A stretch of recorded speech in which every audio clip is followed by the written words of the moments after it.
শুভ সকাল বন্ধুরা। আজকে কথা বলবো যে তুফান মুভি সাকিব খান একটা রাজ করতে চলেছে দুই বাংলাতে।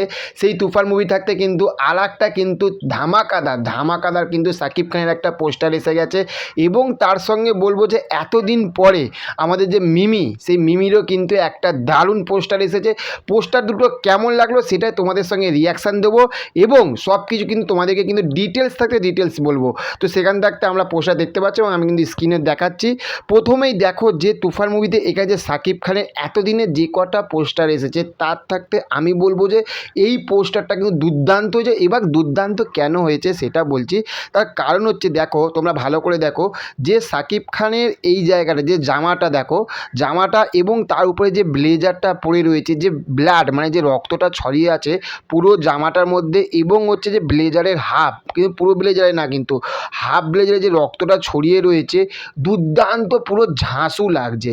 আমরা বলিউড বা সাউথে কিন্তু আমরা কিন্তু এরকম দেখতে পারি, কিন্তু দেখো একবার অসাধারণ কিন্তু এই জায়গাটা কিন্তু লাগছে, কিন্তু এই ব্লাডের জায়গাটা। আচ্ছা, এবার তার সঙ্গে বলবো যে এইখানে আর একটা জিনিস, সেটা হচ্ছে যে সাকিব খানের এর আগে মেশিন গান নিয়ে কিন্তু অনেকগুলো কিন্তু আমাদের কাছে পোস্টার এসেছে, কিন্তু এইখানে যেভাবে দেখাচ্ছে একবার দেখো, যে গুলিগুলো ছুটছে এবং নিচের দিকে যে ভিএফএক্সের দ্বারা যে আগুনগুলো তৈরি হয়েছে, দুর্দান্ত লাগছে কিন্তু সাকিব খানের এইখানে। এবং এইখানে আর একটা কিন্তু লুক কিন্তু আমার দারুণ লেগেছে, সেইটা হচ্ছে তোমরা ভালোভাবে দেখতে পাবে যে সাকিব খান যেটা হচ্ছে যে পাটা রেখেছে সেটার উপরে কিন্তু টিএনটি লেখা রয়েছে। অসাধারণ একটা দারুণ কিন্তু। তবে এটা বলবো যে কেজিএফ দেখো বস, যদি কেজিএফই যদি বলো তাহলে সাকিব খান তো পারলো। এতদিনে একটা বাংলা সিনেমা এসেছে, সেই বাংলা সিনেমার সঙ্গে কেজিএফের মতন কি তুলনা আমরা করতে পেরেছি? তাই তুফানকে করতে পারছি, এই রকম কম বাজেটে করেছে, এটা বস দুর্দান্ত লেগেছে কিন্তু। তো এবং এর পিছনে যে ব্যাকগ্রাউন্ডটা কিন্তু দারুণ ঝাঁসু লাগছে, একদম অসাধারণ ব্যাপক লাগছে কিন্তু আমার কিন্তু সাকিব খানের এই পোস্টারটা।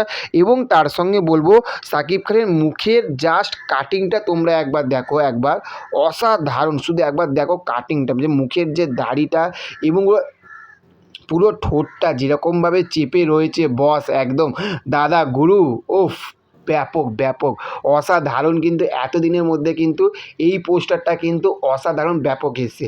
এরপরে বলবো যে এতদিনে মিমির যা পোস্টার এসেছে সত্যি কথা বলতে আলোচনা করতে পারিনি, কিন্তু এইখানে মিমির যে পোস্টারটা এসেছে সত্যি এটা একটা আলোচনাময় কিন্তু পোস্টার এসেছে। প্রথমেই বলবো যে মিমিরকে এখানে যে ড্রেসটা দিয়েছে, একটা দেখবে যে 90s সময় যেরকম ড্রেসরা নায়িকারা যেরকম ড্রেস পরে থাকতো, সেই রকমই কিন্তু ড্রেসটা কিন্তু এখানে মিমিকে দিয়েছে। প্রথম এখানে ড্রেসটা কিন্তু অসাধারণ লাগছে, তার সঙ্গে হেয়ার কাটিংটা ওফ, পুরো দুর্দান্ত ঝাঁসু লাগছে। এটা একটা গেল। সেকেন্ড আর একটা বলবো, এই যে হাতের মধ্যে যে সিগারেট এবং যে ওয়াইনের যে গ্লাসটা ধরে আছে, এই জায়গাটায় কিন্তু একদম কিন্তু মিমিকে কিন্তু পুরো ফাটিয়ে কিন্তু লুকটা লাগছে কিন্তু।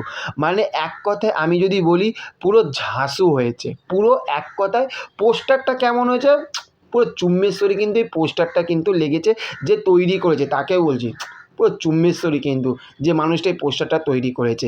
সেকেন্ড হচ্ছে যে আমরা বুঝতেই পারছি যে মিমির যে পিছনে কিন্তু এটা একটা বার কাউন্টারের মধ্যে রয়েছে এবং পাশে একটা ওয়াইনের কিন্তু গ্লাসও রয়েছে। অসাধারণ কিন্তু পুরো পোস্টারটা কিন্তু সাজানো রয়েছে। এবং তার সাথে সাথে তোমরা যদি খেয়াল করো, দেখো মিমির যে চোখের যে তাকানোটা, যে একটা নাসেলি যেরকম চোখের যে তাকানো এবং হালকা যে স্মাইলিং, একদম পুরো ঝাঁসও কিন্তু এটা হয়েছে। আর তার উপরে মাথায় যে টুপিটা দিয়েছে, অসাধারণ কিন্তু দুর্ধর্ষ কিন্তু লাগছে কিন্তু আমার কিন্তু মিমির এই পোস্টারটা। যাতে মনে হচ্ছে যে হ্যাঁ, একটা গ্যাংস্টারের গার্লফ্রেন্ড হোক বা ওয়াইফ হোক, যাই হোক না কেন, তো অসাধারণ কিন্তু লাগছে। তবে মিমিকে কিন্তু দারুণ কিন্তু লাগছে কিন্তু বস। তো চলো আজকের ভিডিওটা এই পর্যন্ত। কেমন লাগলো তোমাদের সেটা অবশ্যই কিন্তু কমেন্ট করে জানিও। আর চ্যানেলে যদি নতুন হয়ে থাকো চ্যানেলটিকে অবশ্যই সাবস্ক্রাইব করে পাশে থেকো। দেখা হচ্ছে নেক্সট অন্য কোনো ভিডিওতে। ভালো থাকবেন আপনারা। Okay, thank you, have a nice day, tata, bye by.